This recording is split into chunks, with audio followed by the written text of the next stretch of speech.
The call came in around 2 a.m.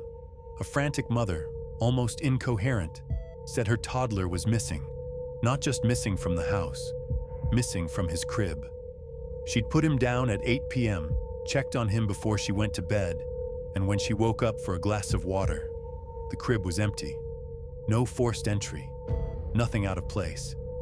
Just a missing 3-year-old boy. My partner and I rolled up to a beautiful 2-story house. The front door was ajar, the mother still on the phone with dispatch. We went inside, lights flashing, guns drawn. The mother pointed to the stairs and collapsed into a sobbing mess on the couch.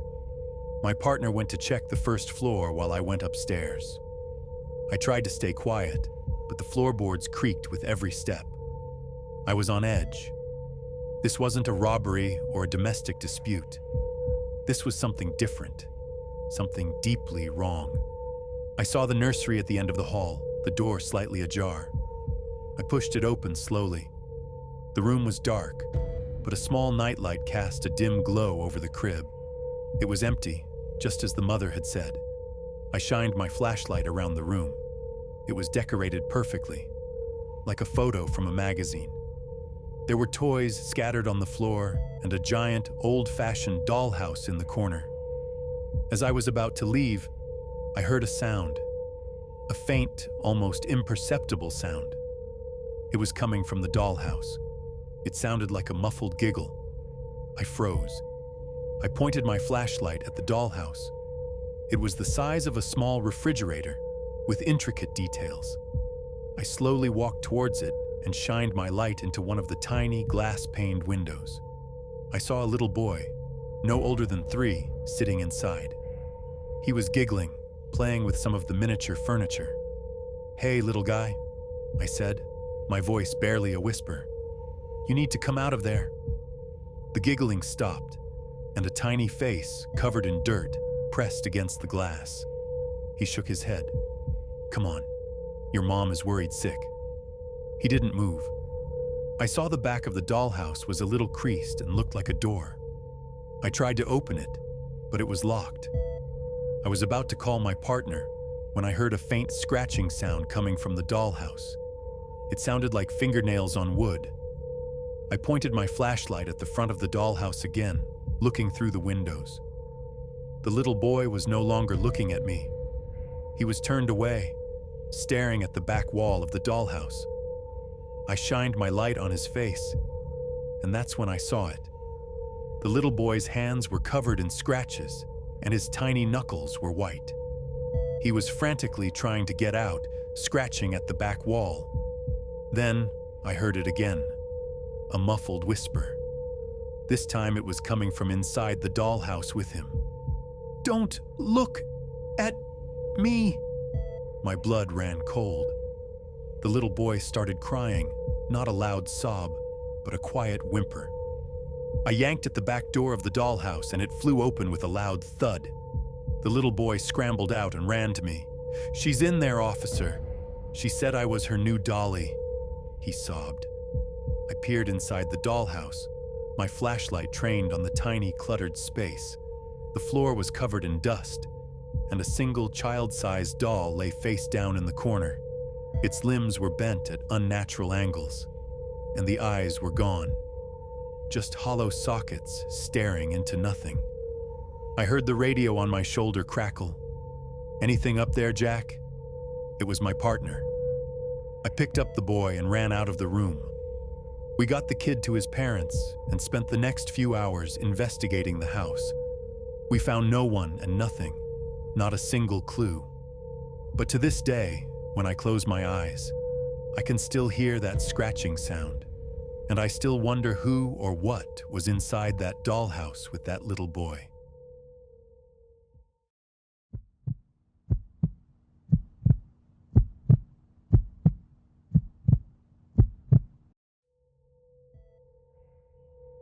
I've been a sheriff's deputy for 7 years, and I've seen some messed up things, but nothing prepared me for what happened 2 nights ago.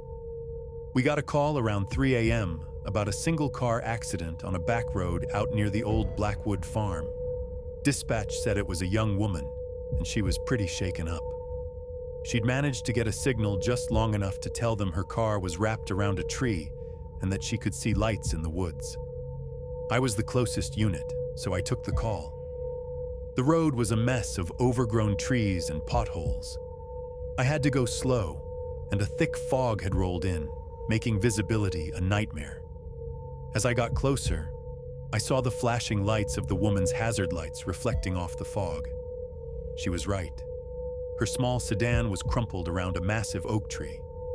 She was out of the car, standing in the middle of the road, hugging herself and shivering. I pulled up and got out of my car, my hand on my gun. I was instantly on high alert. The woods were dead silent. No crickets, no rustling leaves, just the sound of the car's engine ticking as it cooled. I walked up to the woman, a young college kid probably, and told her who I was. She was crying, pointing toward the woods. "They're still in there," she whimpered. "The lights, they're gone now, but they were there." I went to her car to check on the crash, but there was something odd. The car hadn't hit the tree straight on. It was like it had swerved to avoid something and then slid into the trunk. The driver's side door was wide open and the windshield was cracked, but the airbag hadn't deployed. I shined my flashlight around and saw a strange symbol carved into the tree just above the car's hood. It was a spiral with 3 lines crossing through it, not like anything I had ever seen. As I turned back, I noticed a trail of small, smooth stones leading from the car and into the woods. The woman saw me looking and said, "They were running into the woods, officer. The people with the flashlights. They were wearing cloaks, and they were carrying something, a basket or a box." My gut clenched. This wasn't an accident. I told her to get in my patrol car and lock the doors. I pulled out my radio and called for backup. "I'm heading into the woods, guys. There's something weird going on out here." I followed the trail of stones into the darkness. The fog was thicker now, a damp, heavy blanket. I kept my flashlight aimed low, scanning the ground. The stones led to a small clearing with a fire pit in the center. The fire was out, but the embers were still glowing, a faint red pulse in the darkness. I saw something in the middle of the fire pit, a small, scorched doll, its plastic skin melted and warped.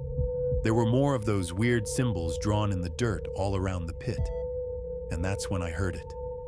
A soft, rhythmic chanting.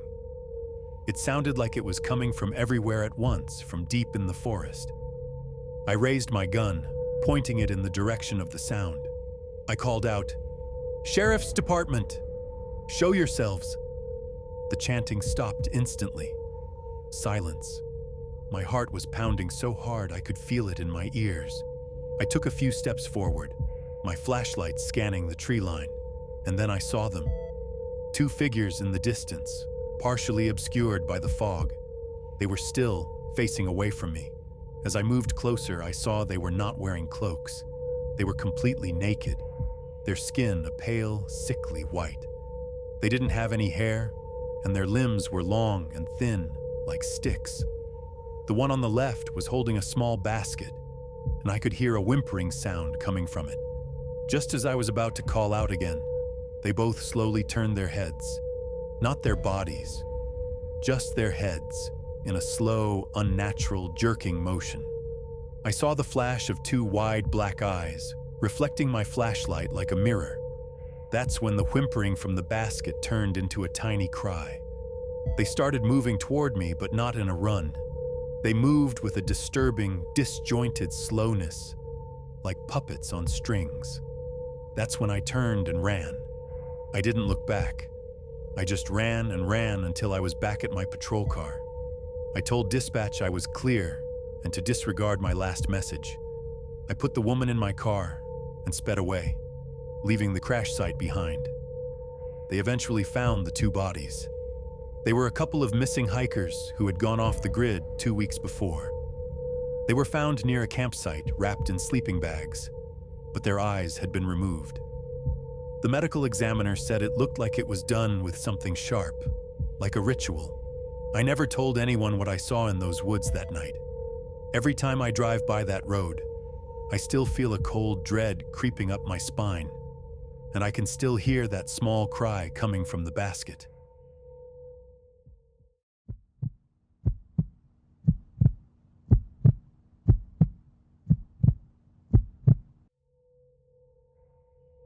I've been a patrol officer for 8 years, working the night shift on the outskirts of my district. It's mostly long, boring stretches of highway and empty back roads. Most of my time is spent pulling over speeders or dealing with deer on the road. But a few weeks ago, I got a call that was different from anything I'd ever experienced. Dispatch sent me to a stretch of old Route 17, a long abandoned highway that's now just a dirt road that winds through the woods.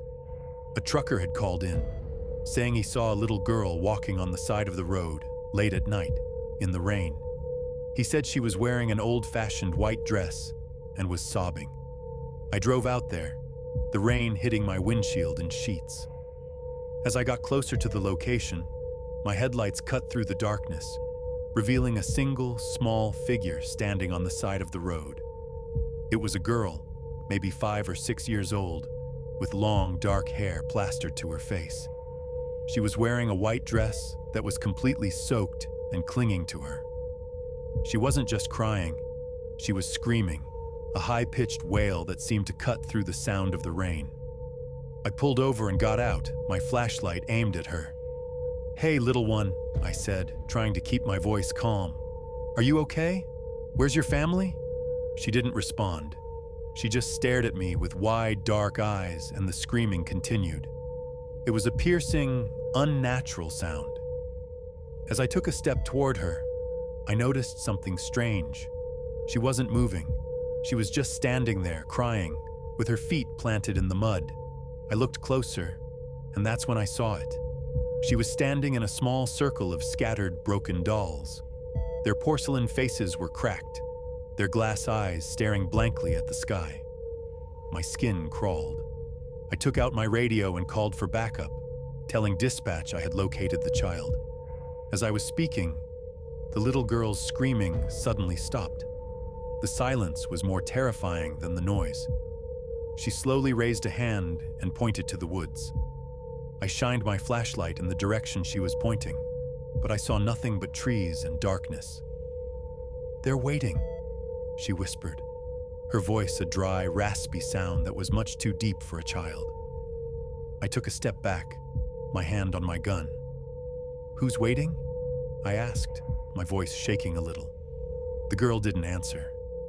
Instead, she took a single, slow step toward me. The sound of her foot sinking into the mud was a sickening squelch. The ground where she had been standing was now a small, dark pit. I took a step back again, and she took another step forward. She wasn't walking like a child. Her movements were stiff and jerky like a marionette. I could see her jaw was unhinged, and a dark fluid was dripping from her mouth. I shined my light on her face again, and her dark, vacant eyes seemed to suck in the light. My backup was still a few minutes away. I had to make a decision. I couldn't leave a child out here. But this wasn't a child.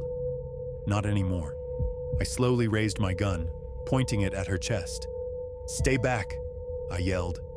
But she didn't listen. She just kept coming, her movements becoming faster and more erratic. As she closed the distance, the little girl's head tilted to one side, and she began to laugh. A low, guttural laugh that seemed to echo from deep within her. The sound was so wrong. I finally reached my car, but it was too late. I was too slow. She was right in front of me now, her face a mask of distorted features. I pulled the trigger. There was a loud bang, and a hole appeared in her chest, but no blood. Just a cloud of dust and the faint scent of rotting wood. The girl fell to the ground, but instead of a body hitting the dirt, it was a doll. A shattered, filthy doll, its porcelain face cracked and a single bullet hole in its chest. I stared at the doll, my heart pounding in my ears. I then heard a voice behind me. "Officer, are you okay?" It was my backup, an older officer named Mike. I looked up at him, then back at the doll, but it was gone. There was nothing but the muddy road and the scattered pieces of broken dolls. I never told him what happened.